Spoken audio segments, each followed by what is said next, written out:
को छोड़ करके इस मृत्यु लोक में आकर के जन्म मरण की पीड़ा को और शीत घाम वर्षा को सह करके चप्पे चप्पे पर दौड़ करके अथक परिश्रम न करते तो आज इस सत्संग गंगा में स्नान करने गोता लगाने के लिए यह अलौकिक दृश्य न दिखाई पड़ता। उन्होंने अपने जीवन में कितनी मेहनत की है, सारे महात्माओं का इतिहास पीछे हो गया है।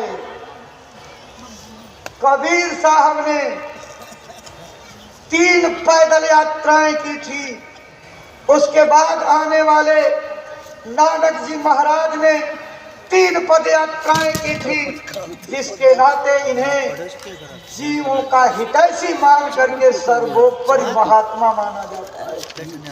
लेकिन जब गुरु महाराज का इतिहास खुलेगा, आने वाली पीढ़ियां आंखों से खून की धारा बहा करके रोएंगी कि इस महामानव ने 1 2 3 नहीं, ना जाने अपने जीवन में कितनी यात्राएं, कितने काफिले, कितने सत्संग दौरे निकाल करके और जीवों के कल्याण के लिए आध्यात्मिक वातावरण तैयार किया।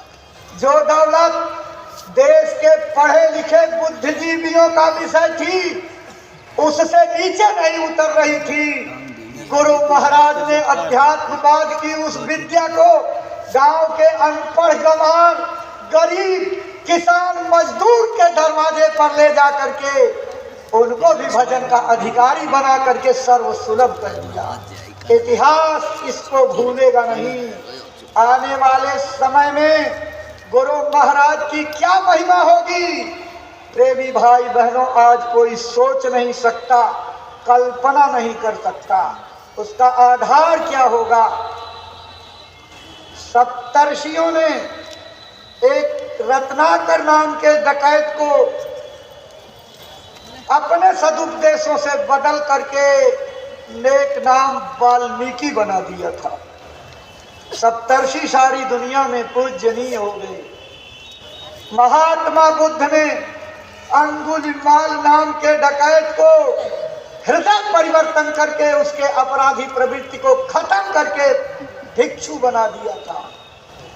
एक बौद्ध भिक्षु का हृदय परिवर्तन महात्मा बुद्ध सारे विश्व में पूजनीय हो गए।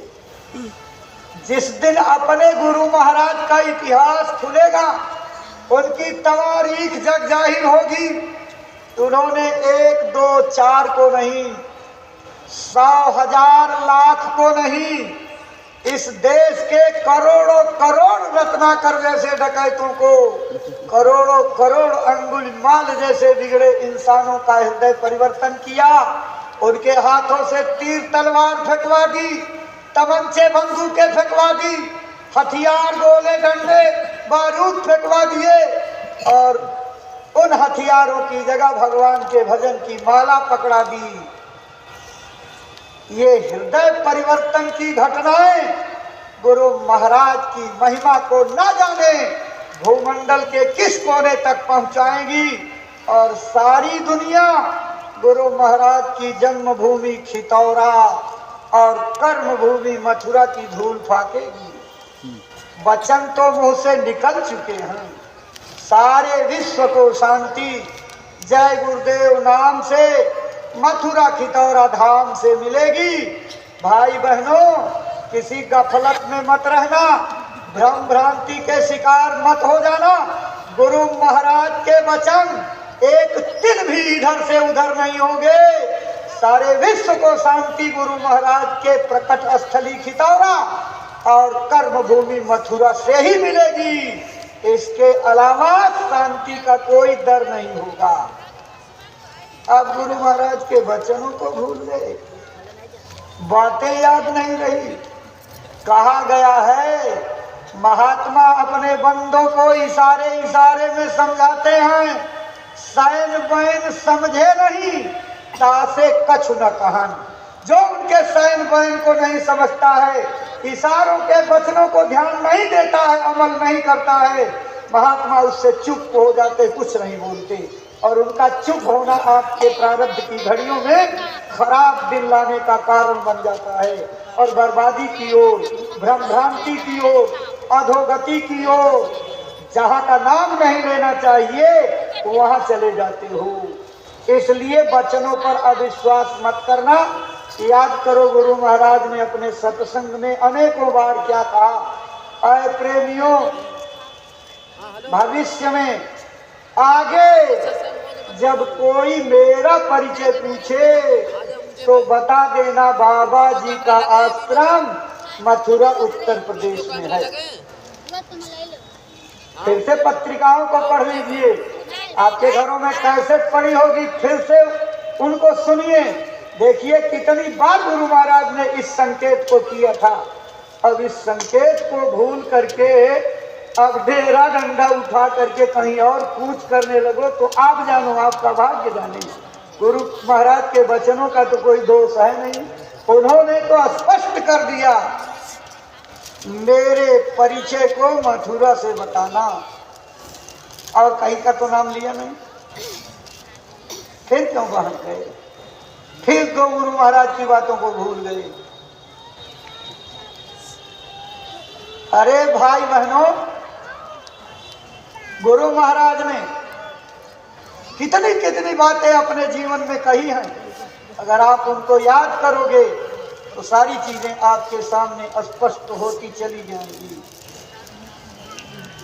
प्रसंग बस इस बात की चर्चा आ गई, बाकी तो हमारा ये परमार्थ का रास्ता है। इस परमार्थ के रास्ते में दुनियावी सोच, दुनियावी इच्छा, सांसारिक पदार्थों की चाह, यहाँ तक कि स्वर्ग वैकुंठ तक की इच्छा, ये परमार्थ में नहीं आती है। ये परमार्थ नहीं है। धर्म, धाम, धन, पुर परिवारू, स्वर्ग नर्क जहाँ लगी व्यवहारू, देखिए सुनिए गुनीय मन माही, मोह मूल परमार्थ नहीं। इसकी जड़ मोह है, और जब मोह आ जाएगा तो जाग नहीं सकते। मोह निशा जग सोवनिहारा, और देखें सपन अनेक प्रकारा। मोह रूपी रात्रि में जब सो जाओगे तो जागने का काम खत्म, और सत्संग जागने की जगह है।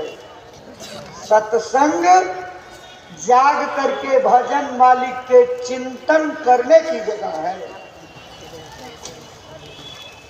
जो नाम की दौलत कल आपको मिलेगी पूज्य महाराज जी के द्वारा, उसको जीवात्मा को निशाना बना करके, जीवात्मा के दरवाजे पर बैठ करके अगर उस नाम का सुमिरन ध्यान भजन कर लिया तब जागोगे, इसके पहले नहीं।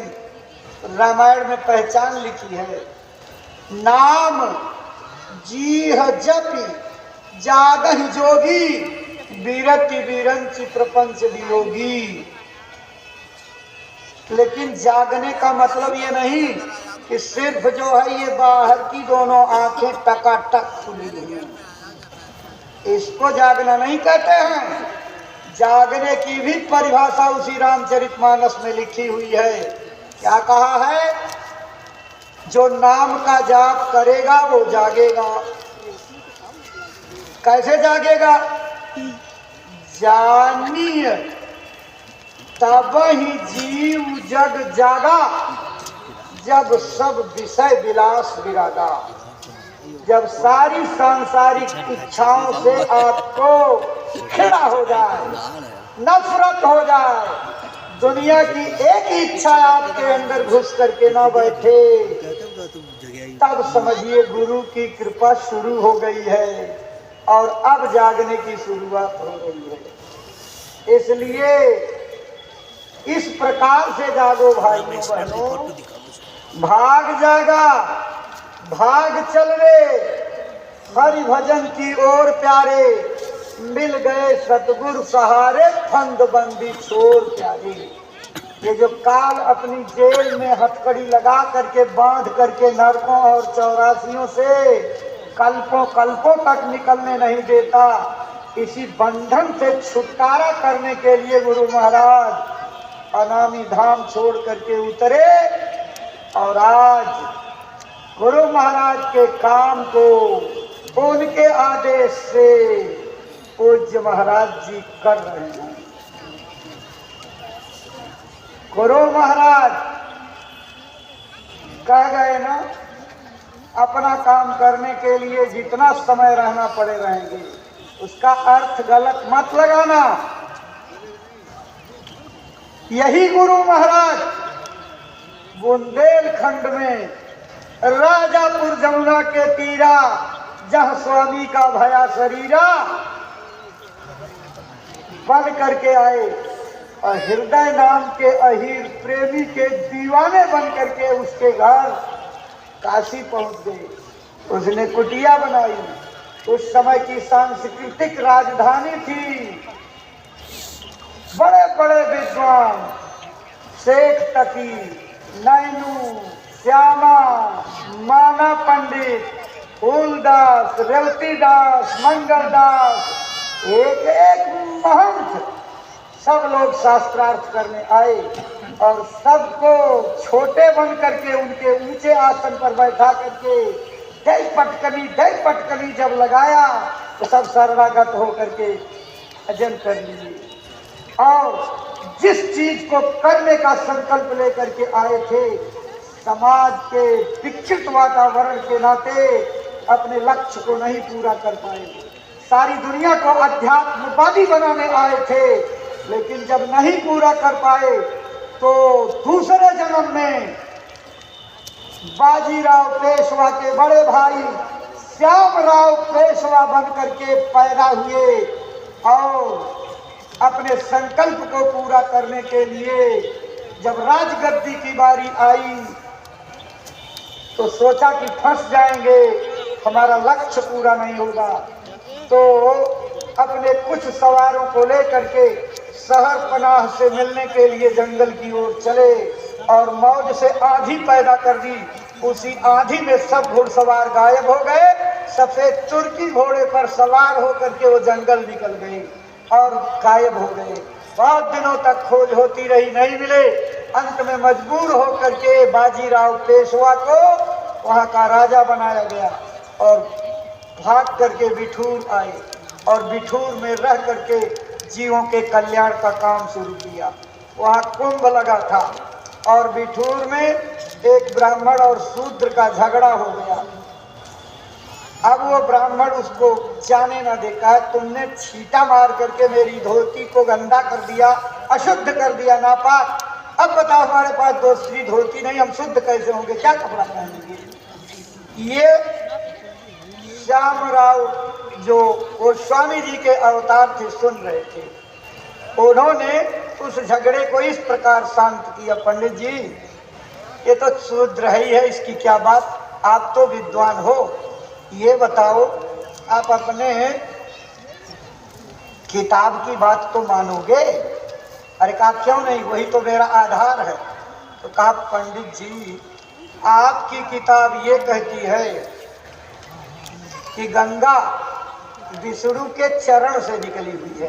कहने तो 100% सत्य है, इसमें कौन सी शंका है। कहने इसको मानते हैं, कहने मानते हैं।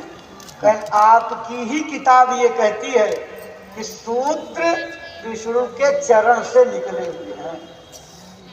पंडित जी का मुंह लटक गया, दबे मन से कहा हाँ किताब कहती तो है। कहा विद्वान पंडित जी ये बताइए, जब दोनों की उत्पत्ति विष्णु के चरण से है तो एक को पवित्र और एक को अपवित्र मानने की गलती क्यों कर रहे हैं। पंडित जी ने हाथ जोड़ लिया, कहा मेरा भ्रम दूर हो गया, झगड़ा खत्म हो गया। ये बात बाजीराव पेशवा पर आक्रमण हुआ था, वो भाग करके बिठूर के राजा, कन्नौज के राजा की मदद मांगने आए थे। वहां शिविर डाला था। उनका उपरोहित मेला टहलने गया था, ये घटना उसके सामने हुई। पहचान लिया, दौड़ करके बाजीराव को खबर की, अरे मैं खुशखबरी लाया, आपके बड़े भैया यहीं पर हैं, चलो मुलाकात कराएं। आए, एकांत में दोनों भाई की मुलाकात हुई। छोटे भाई ने गलती मानी कि राज्य का अधिकार तो आपका था, आप पता नहीं कहाँ गायब हो गए। पिताजी ने मजबूर होकर के मुझे पेशवा बना दिया, आप अपना राज्य चल करके लीजिए। मेरी सेना कमजोर पड़ गई और अंग्रेजों ने कब्जा कर लिया, मुगलों ने, अब इसलिए जो है आप जो है चलिए अपना राज्य। उन्होंने कहा मेरी दुनिया दूसरी हो गई है, मैं दूसरे काम में लग गया हूँ और ये तुम्हारे राज्य से बड़ा महत्वपूर्ण काम है, मैं अब इस काम को नहीं छोड़ूंगा। लेकिन हाँ, तुम जाओ, मैं राजा से कह देता हूँ कि तुम्हारी मदद करेंगे और तुम्हारा राज्य वापस। कन्नौज के राजा की मदद लेकर के भेजा और वहाँ जंग जीत लिए और बाजीराव फिर से पेशवा बन गए। जब उनका भेद खुल गया तो उन्होंने जगह बदली और हाथरस में आकर के रहने लगे। ये गोस्वामी जी का दूसरा जन्म था। और जब उसके बाद पूरा अभियान नहीं हो पाया तो तीसरी बार अपने गुरु महाराज के रूप में चितौरा में प्रकट हुए और मथुरा को कर्म भूमि बना करके और पूरे विश्व भर में आध्यात्म का ढिढोरा पीट करके और करोड़ों करोड़ों भीड़ को, चाहे अधिकारी हो चाहे ना अधिकारी हो, सब पर नाम धन की दौलत की वर्षा कर दी। इतनी बड़ी दया आज तक के किसी महात्मा ने, इसीलिए कह रहा हूँ कि सारे महात्मा जो सिलसिलेवार आए, सबकी मेहनत को बहुत पीछे गुरु महाराज ने छोड़ दिया। ये तो जब इतिहास बनेगा तब पीढ़ियां याद करेगी। लेकिन हम आप में से बहुत से लोग सौभाग्यशाली जिन्होंने गुरु महाराज के द्वारा नाम पाया, उनके वरद हस्त को अपनी खोपड़ी पर ना जाने कितनी बार रखवाया। जिसकी खोपड़ी पर अनामी महाप्रभु के हाथ पड़ गए हैं वो कम भाग्यशाली हैं। उनके चले जाने के बाद निज धाम अब अपनी ही देह को बदल करके पूज्य महाराज जी के रूप में, इसमें शंका मत करिएगा, एक गढ़ी कहानी नहीं है, ये स्वामी जी महाराज के वचन हैं। हमारे एक मानिंद सत्संगी जो अब नहीं रहे, दाहोद गुजरात जिले के अध्यक्ष हुआ करते थे, आदरणीय माननीय पृथ्वी सिंह परमार जी अंदर कुटी में बैठे हुए थे। स्वामी जी से संगत और सेवा की चर्चा चल रही थी। वो बैठ करके बात बता रहे थे, स्वामी जी लेटे हुए थे। अचानक स्वामी जी अपने आसन पर उठ बैठे झटक करके और पृथ्वी सिंह परमार से कहा, अरे पृथ्वी सिंह, तुम तो बड़े भोले भगत हो, ये बताओ मैं ये दाढ़ी सफ़ेद से काली दाढ़ी करके आ जाऊं और बैठ जाऊं तो क्या तुम मुझे पहचान पाओगे? उन्होंने हाथ जोड़ लिया, कहा सरकार कितने वर्ष से तो आपके साथ लगे हैं और आज तक रत्ती भर हम आपको नहीं पहचान पाए। मेरी क्या बिसात है कि मैं आपको पहचान पाऊँ, लेकिन सरकार जो आपकी लीला हो करिए, लेकिन इस बंदे की यही प्रार्थना है कि चरणों को छोड़ करके कहीं और न जाए, चरण में अपने रखिएगा। गुरु महाराज के अच्छा फिर लेते। जब हम लोगों से वो मिलते थे तो रोते थे और रो करके कहते थे कि मुझ अदले के सामने गुरु महाराज ने अपने होने वाली लीला का इशारा किया, लेकिन मैं उस समय इस बात को नहीं समझ पाया। और आज जब काली दाढ़ी में बैठ करके अपनी लीला कर रहे हैं तब समझ में आता है कि गुरु महाराज ने कितना बड़ा इशारा किया था। आप ऐसे भी भूल गए हो। गुरु महाराज के वचन पढ़िए फिर से। जिस तरह से राम के आने के पहले वाल्मीकि ने 10,000 साल पहले राम की लीला का वर्णन वाल्मीकि रामायण लिख करके कर दिया था, ढिढोरा पीट दिया था कि वो शक्ति आने वाली है। कृष्ण के आने के पहले भविष्यवाणियां हो चुकी थी। जिस तरह से इनकी भविष्यवाणियां हुई उसी तरह से मैं आने वाली शक्ति का ढिढोरा पीट रहा हूँ। मुझे हुक्म है कि तुम भजन की जमीन तैयार कर दो। मैं उसके हुक्म पर भजन की जमीन तैयार कर रहा हूँ। सत्संग सुनाने वाला, पार करने वाला तो आगे आ रहा है। वो जब सत्संग सुनाएगा तो जीवात्माओं के जिस मंडल की चर्चा करेगा, अपनी साधना से जीवात्माएं उस मंडल में पहुंचेंगी, आनंद लेगी। और जब सत्संग खत्म हो जाएगा तो नीचे उतर करके और यही मेरे पीछे जैसे कारों का कारवां देखते हो, हेलीकॉप्टरों के बाजार लग जाएंगे हवाई जहाजों के, और लोग हवाई जहाज हेलीकॉप्टरों पर बैठ करके घंटे 2 घंटे में अपने मुल्क पहुंच जाएंगे।